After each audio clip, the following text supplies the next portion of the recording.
My field of interest for so many years has been ufology and NDEs. I've been looking into ufology for over 20 years. Also pre-birth memories and so on. For a while I thought this simulation was a loving school where we kind of upgrade and improve. But from the research I did, it was something that would just not go away, and it was haunting me. No matter how much I wanted this to be a loving school, my research also took me in a different direction. The direction of a reincarnation trap, or soul trap if you like. From my almost 20 years of researching ufology, I could see the pieces falling into place.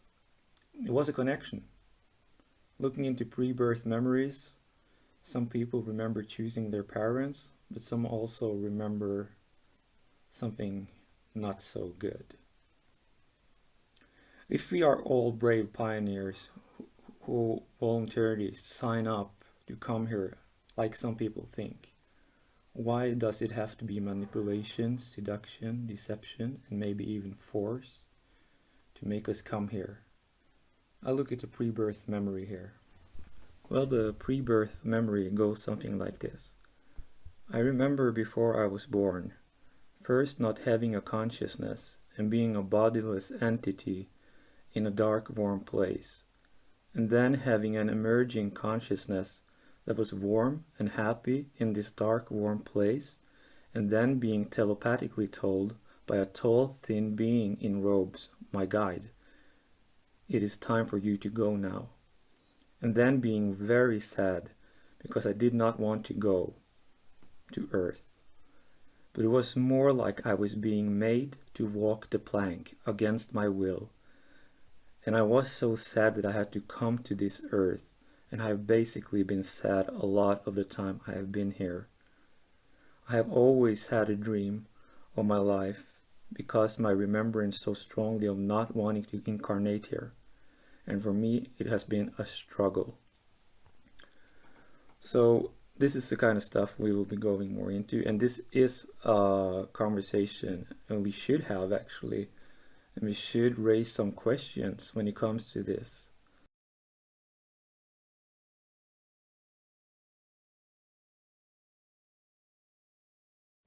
I don't remember any details of a past life, but I do remember being in another realm and deciding to come back here.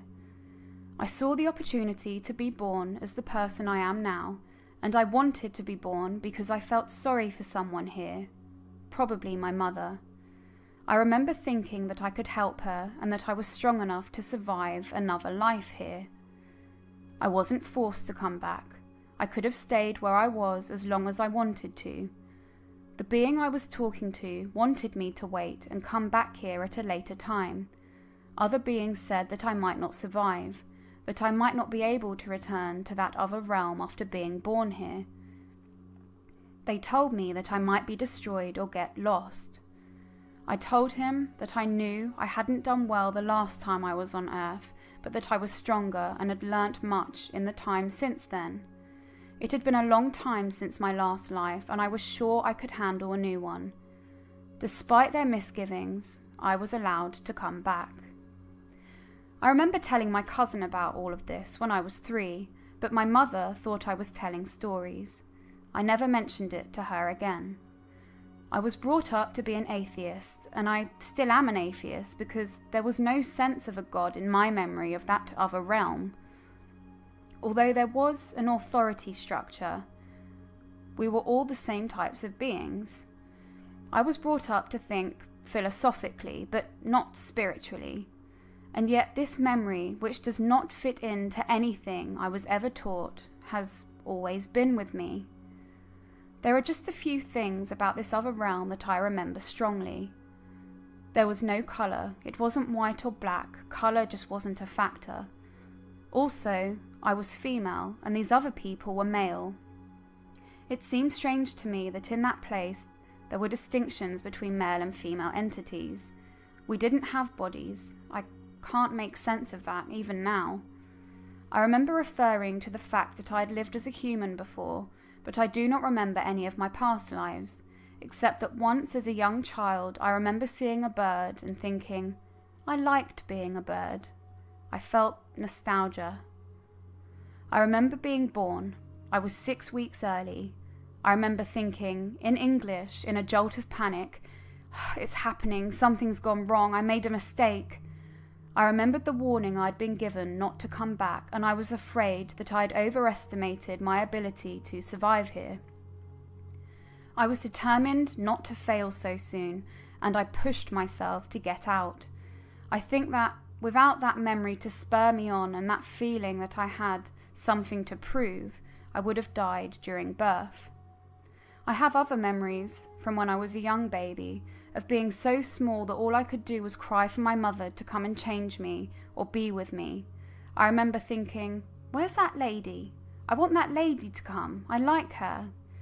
I have memories of playing with my activity centre, of stretching, crawling, and posing for photos as a baby, of people talking to me in baby talk, of my first birthday party, which was held when I was only 10 months old, of my mother choosing baby food. I really wanted the red jar, but she almost always bought the dark one. Of toddling around when I was only just able to walk, and of my parents arguing when they were going through their divorce when I was 2 years old. No one else I know has memories from that far back in their lives. I can only explain it to myself by thinking that I am an old soul in a young body.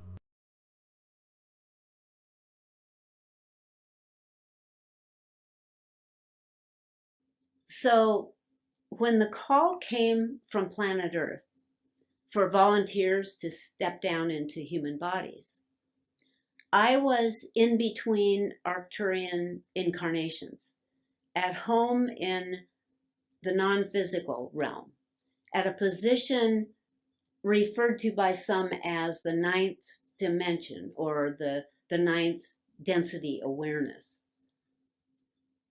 My lives as an Arcturian, from what I can remember, were spent between 5th and 7th density, mostly aboard the starship Athena, which is not only the name of the ship, but of my Arcturian complex or family group. And a rather interesting aside here is that when this body was born, a name was chosen that holds the same resonant energetic geometry as the Arcturian essence I carry within me. So what I remember about this progression is that, like so many others, I had been summoned to what the guides refer to as the High Council, whose job it is to prepare souls for the passage from spirit into the physical. This council also oversees the Akashic records, where the accounts of every life that has ever been lived or will ever be lived is stored. So there's a very comprehensive process of advice and guidance and instructions that every soul must go through before incarnation, such as making absolute sure that the soul really wants to do this and is choosing from a position of love and support for all involved. Well, to begin with, I was in a place of light, pure white light, and noticed there were hundreds of illuminated globes floating all around me. And at some point, it came to me that I, too, was one of these floating globes or orbs of light. I found out later that these orbs were actually other souls, like myself, who were going through this same process of incarnation into a human baby. what I remember most clearly about this stage was being in a state of childlike excitement. These are the clearest memories. This process of counseling where these light beings that I thought of as my guardians were kindly and gently explaining to me all of the potential problems or hazards I might encounter as a human, asking more than once if I was really sure I wanted to do this. I remember they cautioned and counseled me in the potential for injury or straying off course. They warned of all the many characteristics and mannerisms of those inhabiting planet Earth and what I might encounter as a human. I was shown holographic visuals of historical depictions of war and chaos, but along with remarkable gentle scenes of birth and family and landscapes of peace and beauty and laughing children playing with animals. I can still in some way sense that exhilaration I felt at the time as I realized I would soon be living among all this stimulation. I kept saying, yes, I want to go. I want to go. I remember just wanting to get on with it. It seemed like this part of the process was taking forever. Another part I remember well is that they made a point to explain that when a soul has never incarnated onto planet Earth, the consciousness of the incoming soul will be implanted with a set of false memories of previous human lifetimes on Earth. Now, these are not lives they have actually lived, but are inserted or projected into their memory to assist this incoming soul by familiarizing them with, well, not only what it's like to live in a human body, but those things that they should avoid or fear. So they won't, for example, put their hand in the fire or immediately get eaten by a bear. So, yeah, these implanted memories are meant to acquaint them with human life. So they'll be more familiar and comfortable with what to expect when walking into a human body.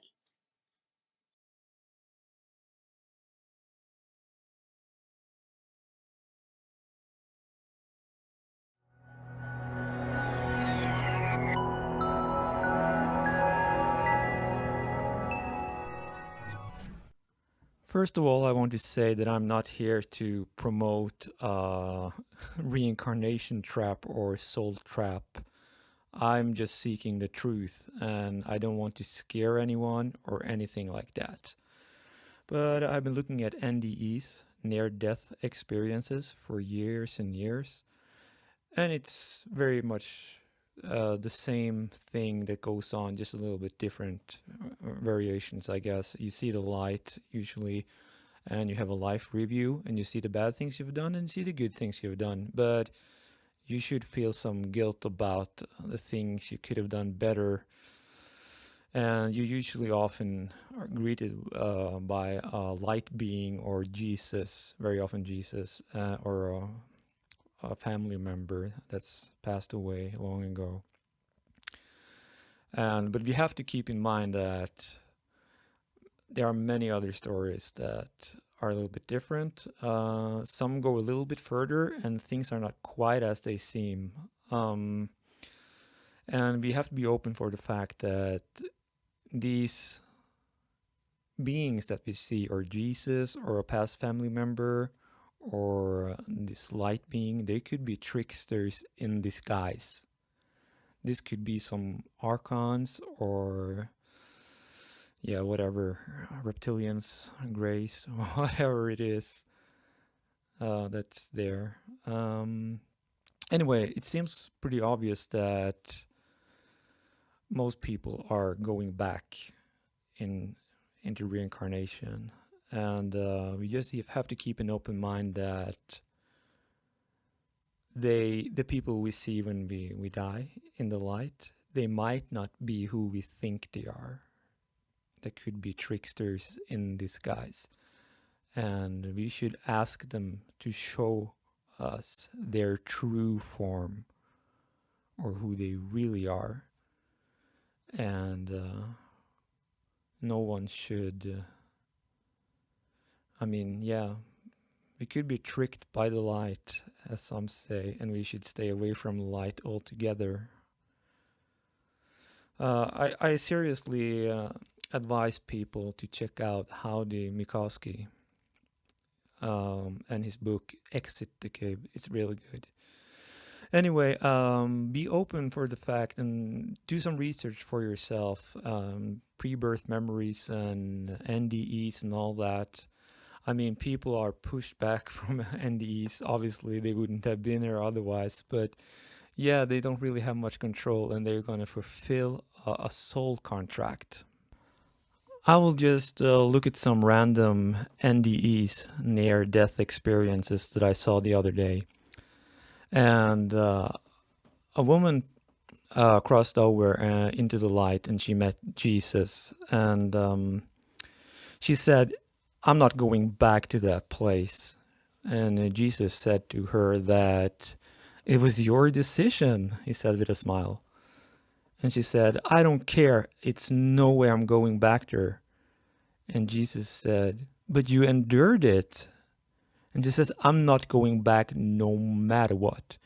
Then Jesus took her to a council of beings that made her feel like extreme and great euphoria. So powerful that she then agreed to go back. Then there was another NDE I saw, very beautiful, super beautiful. And she said that it was so beautiful there, and I could stay for as long as I wanted.